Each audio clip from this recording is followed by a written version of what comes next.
How you doing, eh? Welcome back to Babylon Talmud. Today we're studying Daf Ayin, Daf 70 of Nesech Avodah Zarah. Friends, yo friends. Daf 70. Daf 70. So Daf 70 I think has like 12 scenarios or something like that of just different contexts of yayn nesech. And is the wine going to be yayn nesech and asur? Or is it going to be mutter? I think Rashi Taka says that whenever we're talking about mutter over here, it means even to drink. And whenever it says asur, it means even ba'anoya. Right? Does that? Yeah.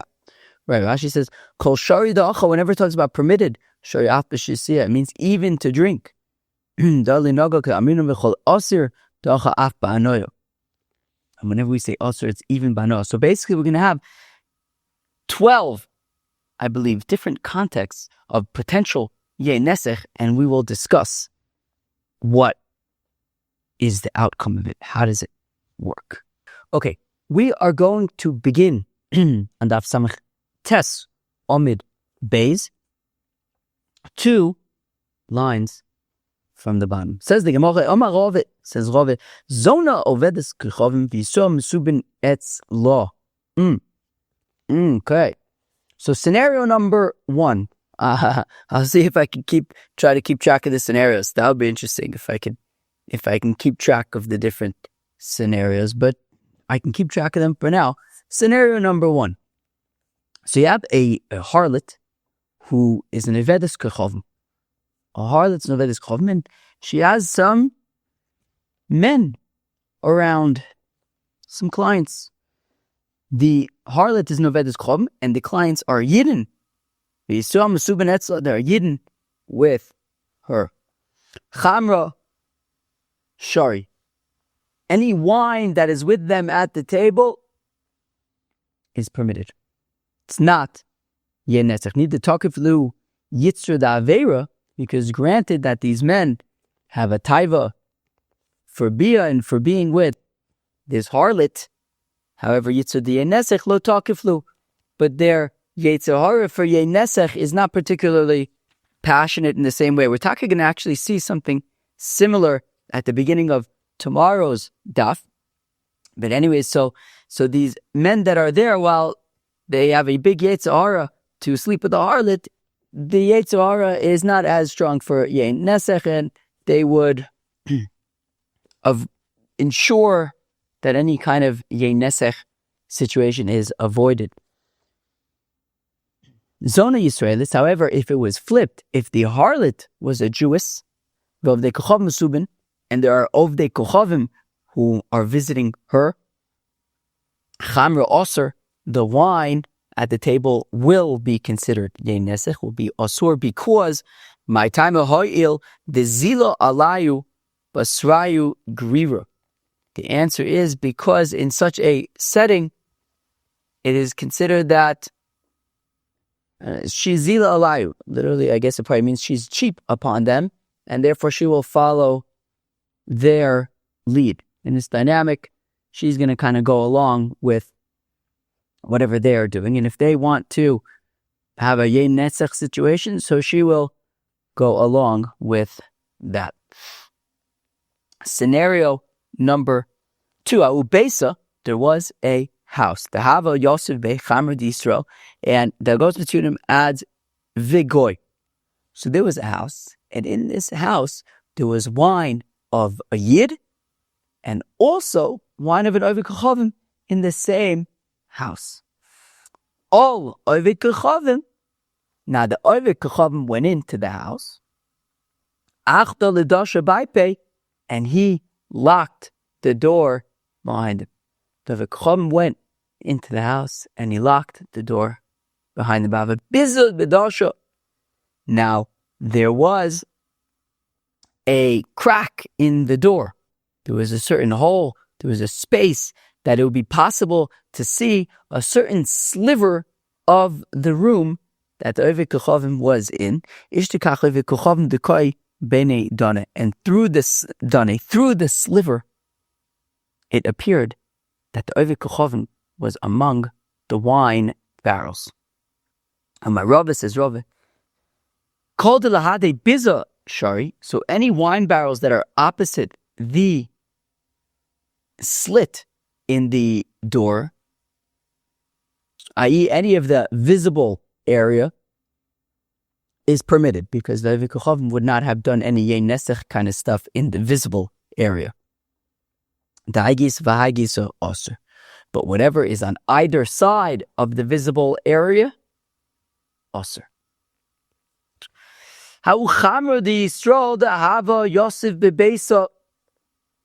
Scenario number 3. There was wine of a yid that was in a house. And the tenants of the house were 2. There were 2 tenants of the house. A yid who lived on the upper floor, and Ovid Kochavim who lived on the bottom floor. Shamu kal tigra, and one day they heard a whole to-do. I think maybe a fight, an argument, something was going outside. Nafke, and they both went out to see what was all about. It was, I guess, the local entertainment or something. They didn't have YouTube. It's not like they were home on the computer. They were sitting around, twiddling their fingers. The Yid, of course, was doing Daf Yomi, but Al Koponim. So they heard a whole to-do outside, something exciting. So they went outside. Now, the Ovid Kochavim went back home first. I guess he lost interest first. He went back home, and he locked the door behind him when he got back home. And the shaila is, when he locked the door, what was he doing? Was he yayn neseching in the locked door? So my Rava Chamashari, Rava says no problem. The wine is permitted because Meimer Omer, the Ovid Kochavim, surely says, just like I could have been the first one to come back. Well, just like it could be that I'm the first one back, it could also very well be that I'm actually not the first one back. It could be that the Yid is already inside, and he's going to see if I yayn nesech the wine. If I yayn nesech up the wine, so therefore the Ovid Kochavim is going to refrain from doing so. Scenario number 4. How ushpiza dava Yosef bei Chamedi Yisrael. There was a kretschmer. An inn. And in the inn, dava Yosef bei Chamedi Yisrael. In the inn was wine of a yid. In the inn. Ishtekach Ovid Kochavim dava Yosef bei Dane, and a Ovid Kochavim was found among the barrels. On my Ravid, says Ravi, im nitfas olav kiganif, shoyvido osir. If the town was a place where thieves are held accountable, and if this Ovid Kochavim knew that if he got busted stealing wine, there would be consequences, well, in that case, the wine would be permitted. However, and if he had no alibi either, if it was a scenario where if he would have gotten busted, he would have been in trouble, so then the wine is permitted. But if not, I think either if it was a place where they wouldn't get in trouble, or I think if even he had a good excuse, I think even. Does Rashi say anything? Oh.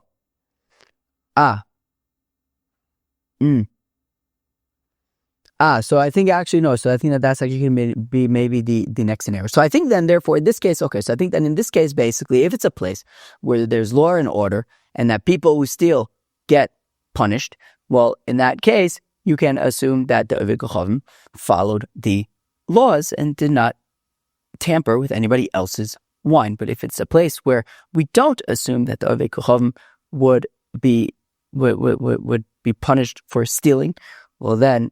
Osir. Scenario number 5? I can't remember. I may have already lost track, but I'll keep trying. Scenario number 5. There was a house in which there was wine, ostensibly of a yid. And there was an Ovid Kochavim found among the barrels. Rava says, it says, Rava, look, if he could come up with an excuse, and if they were to apprehend him, he would have a excuse of why he was there, Chamra also, well then the wine is also, because you could always just make an excuse and get out of it. V'lo, but if there's no excuse and you'd be caught red-handed and you would get in trouble and there's nothing you could say about it, no way to wiggle his way out, Chamra Shari, in that case, the wine would be permitted. Meisvei, we have a kasha. Ninola pundik, if the kretschmer was locked up, or sha'omerlo shmor, or if the Yid said to the Ovid Kuchavim to guard the wine. So Rashi says Ninal apundik v'nisyachid Ovid Kuchavim mayayin. Right? If the kretschmer was locked and an Ovid Kuchavim was in the kretschmer locked up with wine, or if the Yid says to Ovid Kuchavim, hey, can you guard my wine? I'm going away for a bit. Can you guard my wine? Also. So we say that in this case, the wine is osir. And is this not talking about even in a scenario where he's got no excuse? No, where he's got no excuse, right? He would have no excuse, and still we don't trust him, right? We're still confused.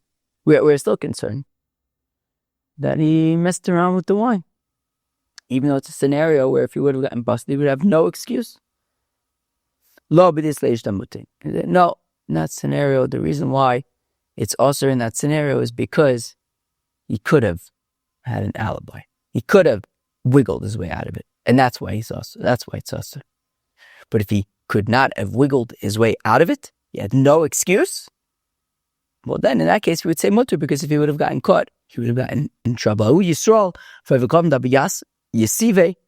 because there was a Yid and an Ovid Kuchavim, and they were sitting and they were drinking wine. Shama Yisrael called Saluye Beiknishto. And the Yid heard, it's Mincha time. So the Yid excused himself and he went to Mincha. Right, so the Yid excused himself and went to daven Mincha. Rava says the wine that was left there is permitted, because the Ovid Kuchavim doesn't know how long Mincha takes. Because the Ovid Kuchavim says, forget about how long Mincha takes, but at any moment, the Yid could remember, wait, let me go get my wine. Right, so what happened? So the Yid and the Ovid Kuchavim were sitting drinking wine. It sounds very nice. The Yid says, time to daven Mincha. So he goes to shul. So Rava says that the wine that was left there is mutter. Why is the wine that was left there mutter? Because the Ovid Kuchavim says, at any second, the Yid could remember, wait, let me go get my wine, and then I would get busted. So therefore, the wine is permitted.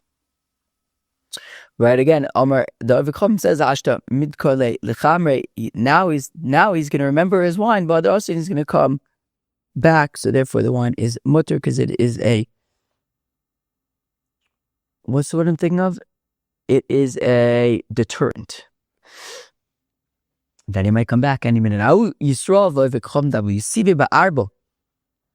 was a Yid and an Ovid Kuchavim. They were sitting on a boat. That's nice. And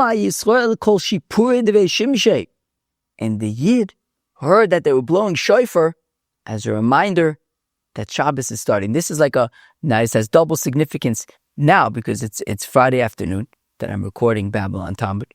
So it's almost Shabbos, and also Rosh Chodesh Elul is already on Sunday. The first day of Elul is Monday. So already the Kol Shipurei Taitei Mashma. Both that Shabbos is coming and also that Elul is coming. Amelech Basodeh. So Novach Vaza. So the Yid heard the shofar. He says, Shabbos.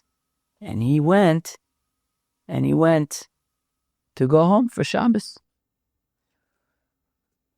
Novak Basel, so he went. Amarava says, still, whatever wine he had left there on the boat by the Ovid Kuchavim is permitted. How come? Because the Ovid Kuchavim says, Hashta madkale lechamri v'ader osi.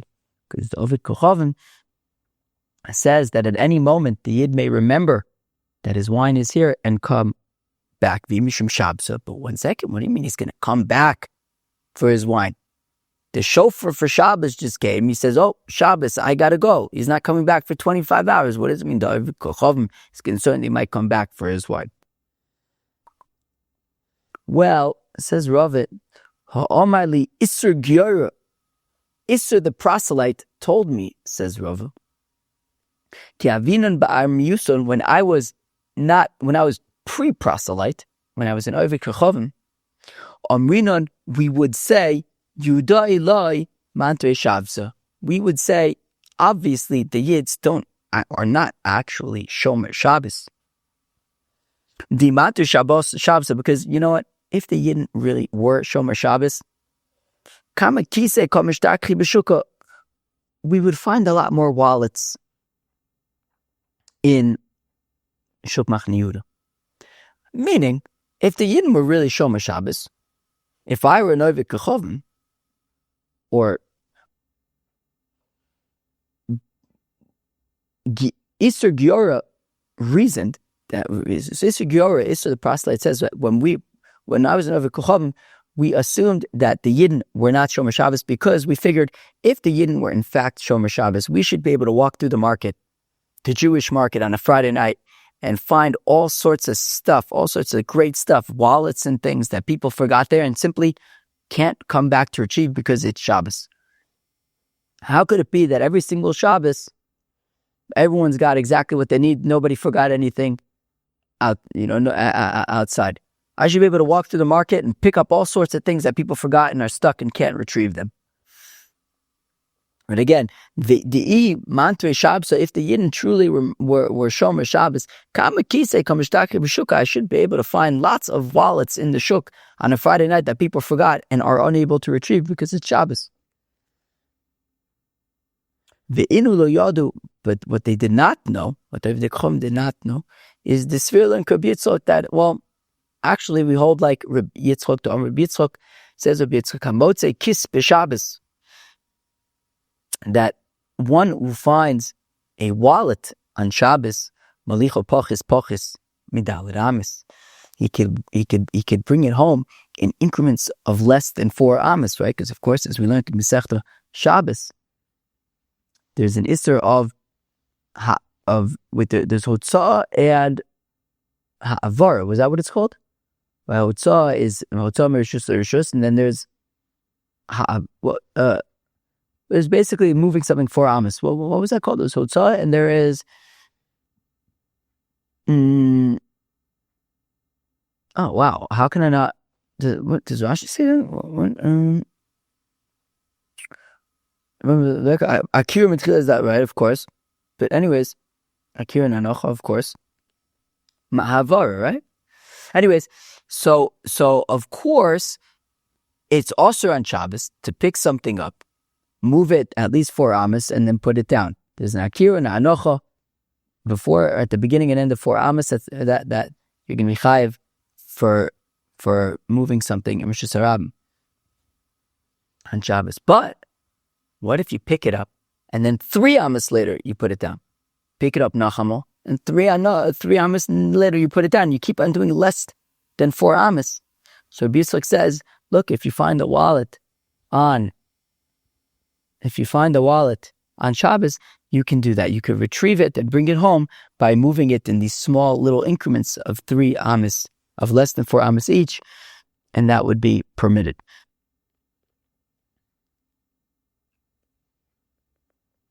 And therefore that is why you don't find the wallets in the market. But also going back to our story, so you have the Yidden of Kochavim. They were drinking wine, and Shabbos comes, so the Yid leaves.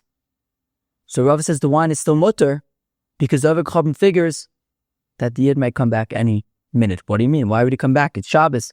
The Ovid Kochavim doesn't know that. It says we had some inside information by an ex-Ovid Kochavim, Isser Giora, that the Ovid Kochavim assumed that the Yidden aren't really Shomer Shabbos, and if he remembered that his wine was here, he would come back, and that is why the wine is permitted, because the Ovid Kochavim assumes that any minute the Yid can come back. Now there was a lion. There was a lion that roared near a wine press. There was a lion that roared near a wine press. Sheesh. So all the people got really nervous and they ran to find cover into the wine press. So Oved Chavim heard the roar of the lion, Tasha ben Edane, and he hid among the barrels of kosher wine. Omer Rava says Rava, Chamer Shari says Rava, the wine is permitted because Meimer Omer, the Oved Chavim figures, Keichi de Tashina Ono, just like I am hiding here among the wine barrels, it's Shanami Yisrael Achirai, there's also a Yid, surely, who is hiding here as well behind me, the Kachazli, and if I mess with the wine and take some wine and you nesech up the wine, the Yid is going to see me. And therefore, that is a deterrent. Anu ganove, the salke de pumpedisa, there were thieves, ganifs, that came to pumpedisa, fosku chavisa tuva, and they opened up a lot of barrels of wine. Rava says Rava Chamer Shari. Says Rava, the wine is permitted. What was Rava doing in Pumbedisa? Maybe it's when he was the Rosh Hashiva there. I believe that Rava was the Rosh Hashiva in Pumbedisa after Abai.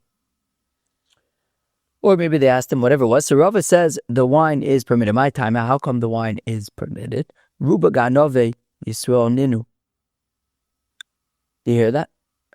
Because most of the ganifs, most of the thieves in that area, by Pumbedisa in Iraq, were Yidden. Most of the thieves were Yidden. So therefore, even though he was a thief, I thought it very interesting, even though he was a thief, the wine is mutter because it's a Jewish thief. Right, it's interesting. So even though he's a ganif, it doesn't make you a nesech. But there is the shot. I feel like this did this come up at all? Like a Yid who's like, not shomer halacha, how that affects wine. Did a mummer come up anywhere? Somewhere? We had mummer. No, but that was in the context of Eruv Chatzeres, I think last week. I feel like that, right? That's like that's also like a thing when it comes to yayn nesech. Somebody, right? It's like, for example, at the kosher wineries, I think everybody who's interacting with the wine is like a frum Yid.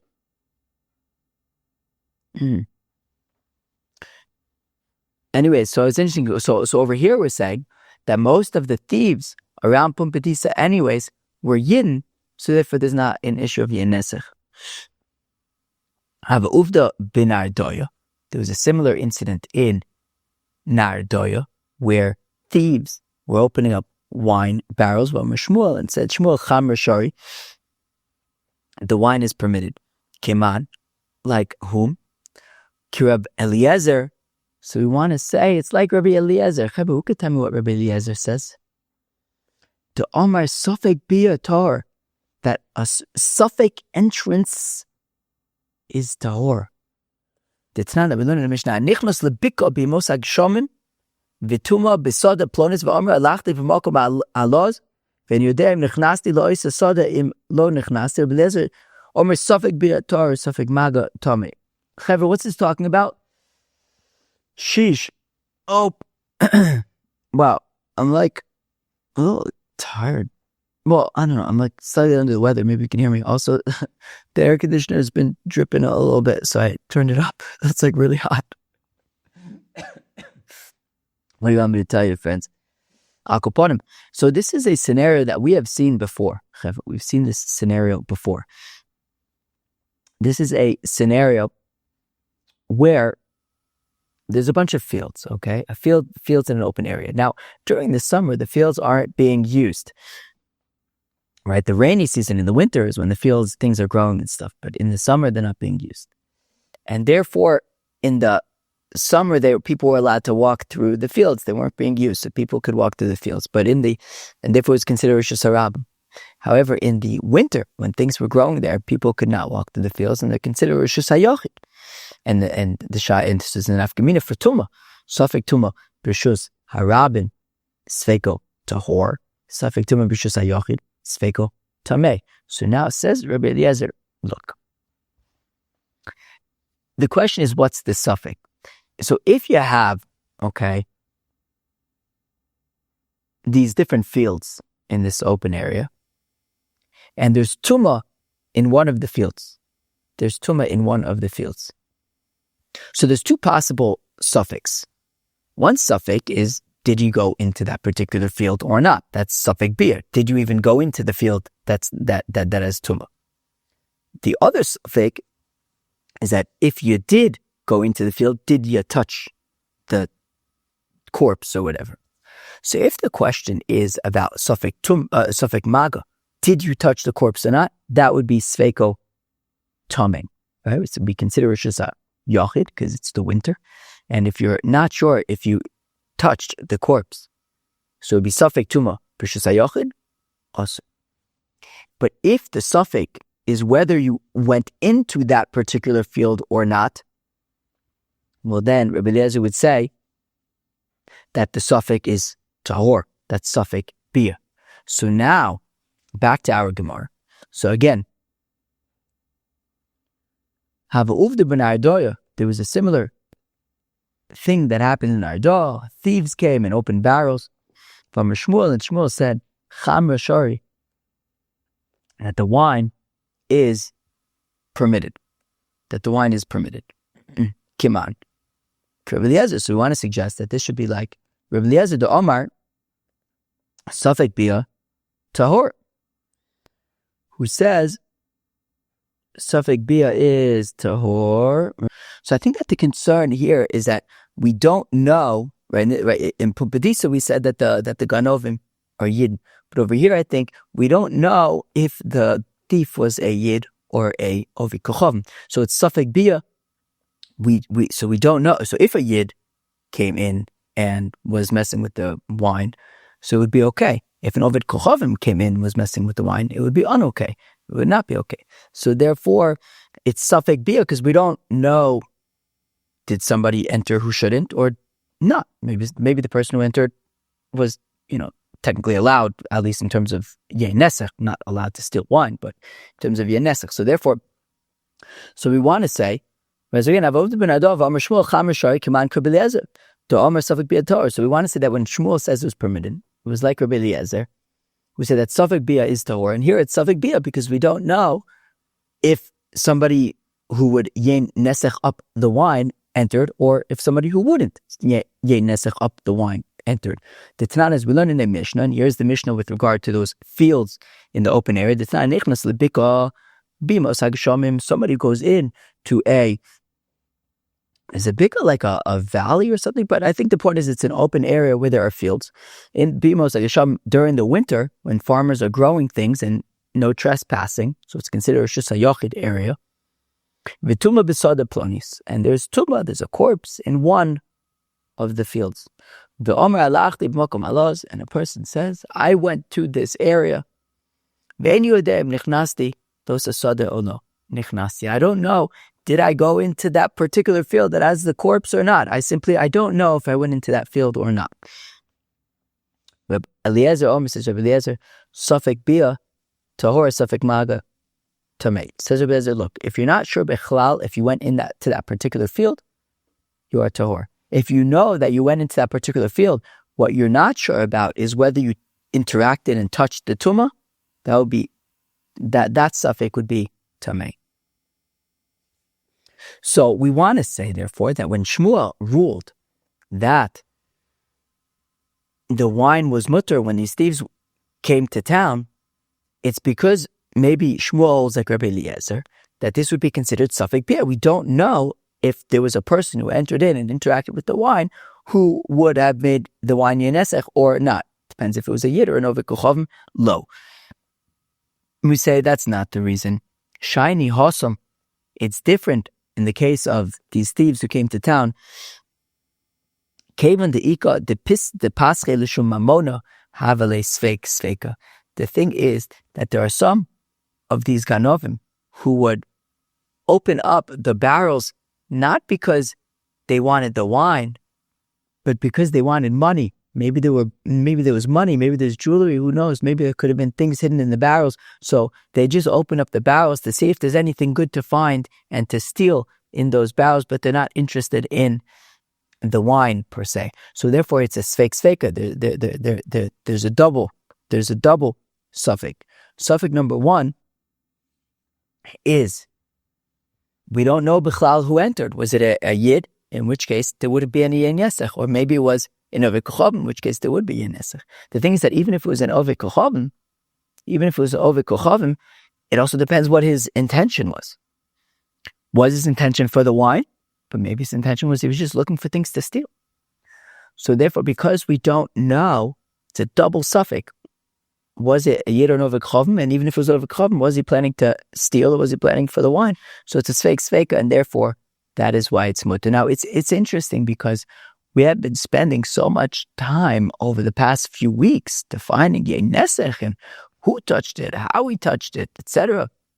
What we're seeing now, and we're going to see later on today's daf and tomorrow's daf, is that if there is like a reason to say that the oved kochavim had other things on his mind, then the wine could be permitted, right? So like we just saw that, well, since he's a ganif and he's stealing, and he very well might have in mind just to be looking for things to steal and not yayn nesech, so that was reason to say that the wine could be mutter. We're going to see scenarios of soldiers coming to town in the middle of a war. They got other things on their mind than to make yayn nesech. So it's interesting to think about that, like all this discussion that we've been having about yayn nesech and of the kochavim touching wine and making a yayn nesech. One factor that we're starting to see now is also a real factor of is there a real reason to say that the oved kochavim did not have an intention for a yayn nesech kind of intention, right? If he just puts his hand in the wine, we don't know what he's thinking. But if he's a thief and he came to steal, or if he's a soldier and he's in the middle of a war, so there could be a real reason, a real argument to say that it shouldn't be yayn nesech.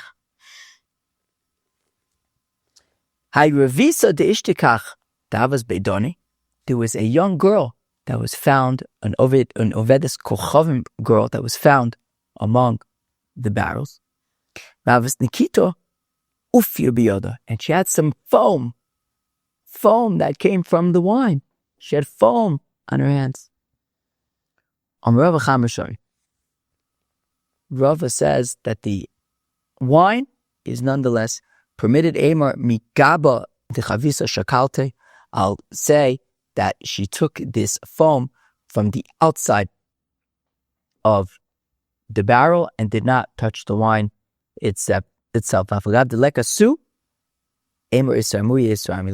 And even though we don't see any more evidence of foam on the outside of any of the barrels, still we'll say it happened that when she took it, there was foam on the outside of the barrels, and now it is gone. Rashi says that this would specifically be if she was a young girl, but if she was an older girl and she can actually have her own thoughts and of yayn nesech, so then it would be also Tosfos, however, argues that we don't see any reason, we don't see any indication in the Gemara that there should be such a distinction, and therefore Tosfos says even if she was an adult, it just happened to be that the story was involving a youngster.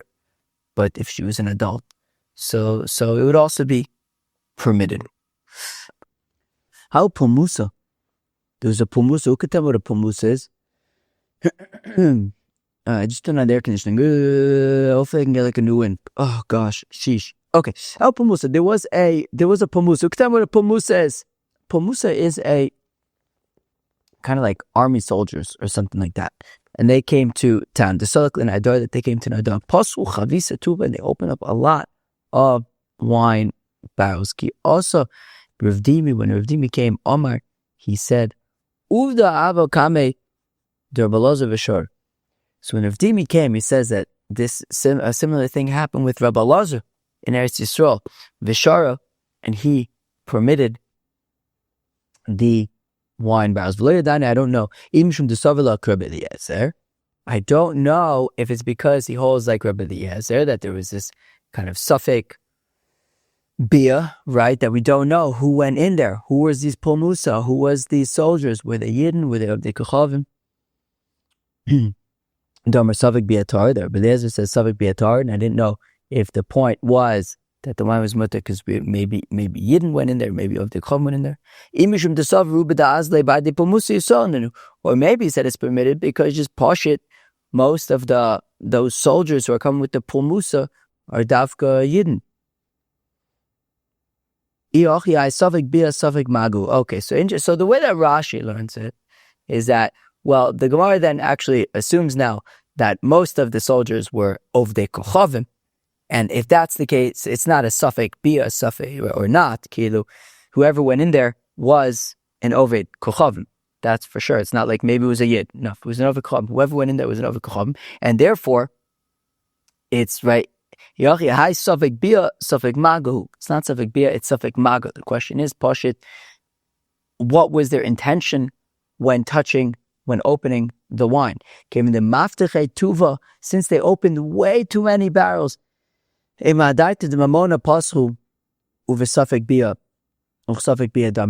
thing is that these soldiers, there were a lot of soldiers that came in, and no, not a lot of. They opened way too many wine barrels. They'd opened way too many wine barrels. It clearly wasn't for drinking, right? And Tosfos Taka points out at the bottom of the page, all the mamish, the last line of Tosfos on the page, the pulmusa boim legabus mas hamelech varnona.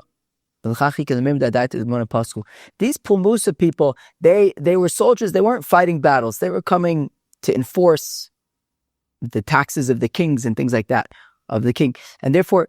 They're more interested in collecting money, and if they opened way too many barrels than they actually needed, and therefore there's a real argument to be made that they came with the intention not of drinking and yayn nesech, but of looking for money, and therefore while whoever went in there was definitely of the Kochavim.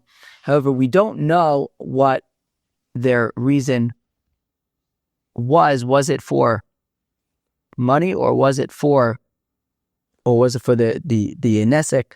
The nesech and uchsavik biyadam, you can treat it, right? Even though, right, whoever went in there was definitely over Kochavim, but because we don't know what the intention was, so therefore we could treat it like a suffix bia, i.e., that we could treat it as mutter, just like Rabbi Eliezer would say suffix bia is mutter.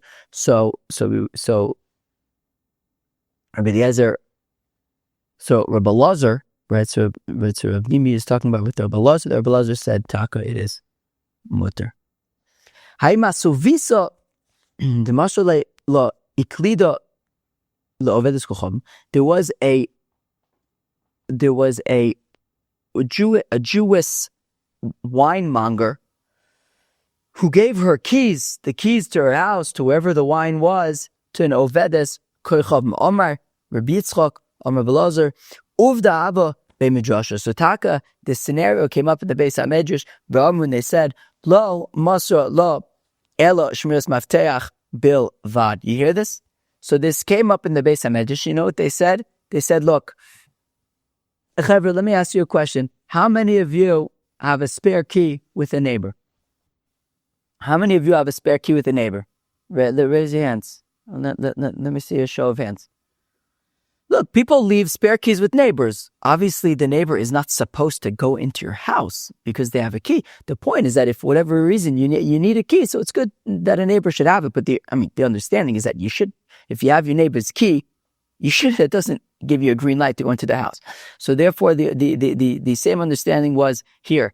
Yes, this Jewish winemongeress gave the key to wherever her wine was to this ovedes kocham. However, the idea was just that there should be a key there, not that the ovedes kocham should be coming into her wine cellar. And if she did come into the wine cellar, it would be like, wait, why are you here? That's not okay. And therefore, the wine is mutter. Right? But they said, Lo masra la ela shmiras mafteach bavad. They only gave to this over this kochavim to guard the keys, but not to use the keys to come in whenever she wants. Amar Abaye says, Abaye, Afon Nami Tanini, we also have a Mishnah, Ha Moshe Maftechos Le'am Haaretz. Somebody who gives the keys, I guess, to his house, to an Am Haaretz. Now, the Am Haaretz now is key to his house. Tyrosov, this person's Tyrus, are Taurus. They are Taurus, even though the Am Haaretz had the key to the house, and Am Haaretzes are known for, right? We don't, if an Am Haaretz is not makbid on making sure that Tyrus remain tahor. So if the Am Haaretz got to the Tyrus, we should say that they are tamei. However, we assume, what does it say? Taurus of Taurus, the fishalo masalo ella shmiras mafteach bil vad. Because what the Yid gave to the Am Haaretz was just to guard the keys, not to actually use the keys to come in. Hash the Taurus of Taurus in nesech miboya. And now, if we're saying that even his Tyrus remained tahor, certainly then the yayn nesech would not be yayn nesecht. And maybe the Tyrus alime mi nesech. So is that to say that Tyrus is more stringent than yayn nesech? We're saying, well, if we say that the Tyrus are tahor, then certainly yayn nesech is right. The yayn is not yayn nesech. Yes, Tyrus are more tahor, are more chamor than yayn nesech.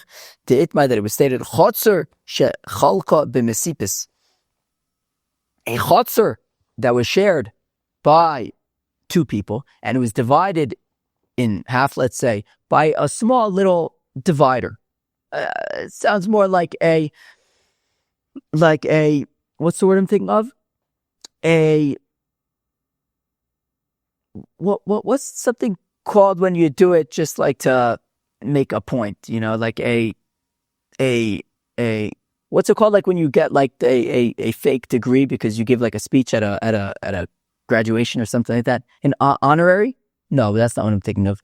I don't know, some kind of thing that like on principle kind of. I don't know what I'm thinking of, but there was some kind of divider there just to kind of show. It wasn't like a fence or anything, but to show, to show which parts of the property are whose. Now,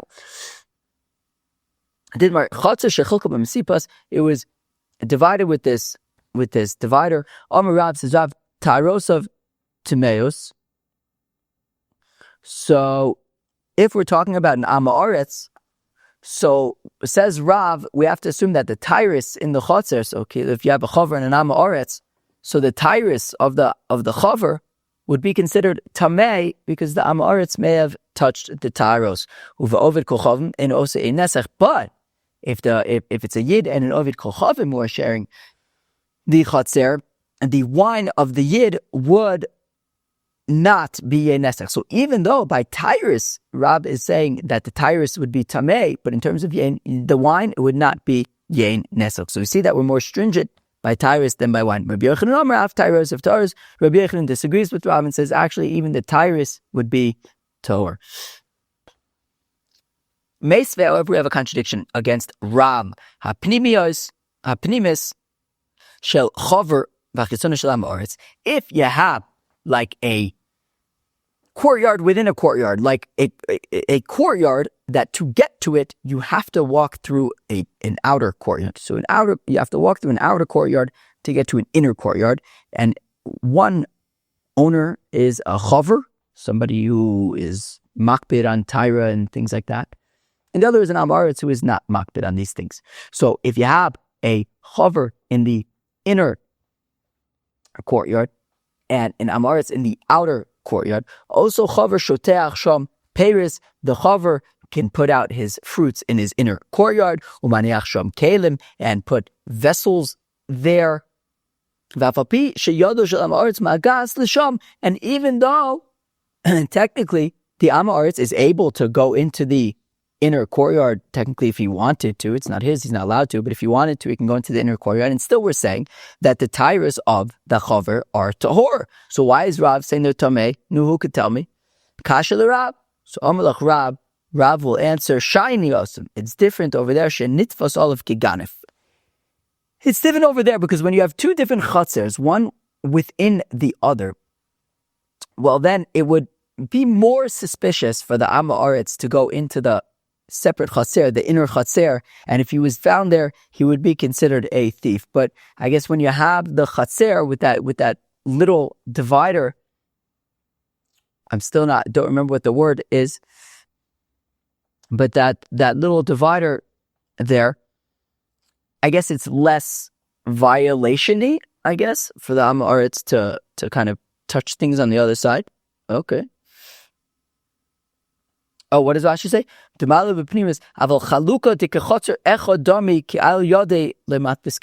Rashi says, but when it came to that courtyard with that little divider, it's all kind of like one big courtyard, and sticking his hand over that little divider, it would not be as extreme and would not necessarily be interpreted as being theft in the same way. Tashma, right? And therefore, it says Rav, the tyros in the courtyard are tameos. Tashma coming here. Rav Shimon Gamliel says Rav Shimon Gamliel, Gago shel chaver l'mayla migago shel Am Haaretz. If you have a chaver and an Am Haaretz that have, I guess, houses next to each other, and the roof of the chaver is more elevated than that of the Am Haaretz. Right? So again, it says Rav Shimon Gamliel, Gago shel chaver, the roof of the chaver is more elevated, the Maila is more elevated in Gago shel Am Haaretz than the roof of the Am Haaretz. Also, chaver shoteach sham peris umaniach sham kelim. He's allowed to, so that chaver who has the upper roof, he's allowed to put out his fruits over there and his vessels and things. So long as the hand of the Am Haaretz can't reach it. So what do we see? Well, we see that there's a concern that the Am Haaretz is going to touch the tyrus. So it's a kasha on Rabbi Yochanan. It's a kasha Rabbi Yochanan. This time it's a kasha Rabbi Yochanan who said that the tyrus are tahor. But we see over here there's actually a real concern by the tyrus. If the Am Haaretz can't reach the tyrus, okay, but if he can, then they're tamei. Amalach Rabbi Yochanan will respond and say, in that case, it's dafka. In that case, dafka, there would be a concern. Shiny osam de istalish tamute, because if the Am Haaretz stuck his hand there, he can kind of come up with an excuse. He says, look, I'm just like measuring things. I want to do some work on my roof, and I'm like measuring things like, oops, sorry, my hand got up there. So Rabbi Yochanan says, look, normally the tyrus would be tahor. In that particular case, when you have the Am Haaretz and the chaver with the roofs next to each other, so in that case, yeah, we do have to be concerned about the Am Haaretz touching the tyrus, because he has an excuse that maybe he's like measuring stuff for doing some shiputzim on his roof or something. But in general, the tyrus would be tahor. It says Rabbi Yochanan, Toshma come near Gago shel chaver b'tzad Gago shel Am Haaretz. If you have the roof of a chaver next to the roof of an Am Haaretz, also chaver, that chaver shoteach sham peris, is allowed to leave out his fruits, so maniach sham kelim, and his vessels.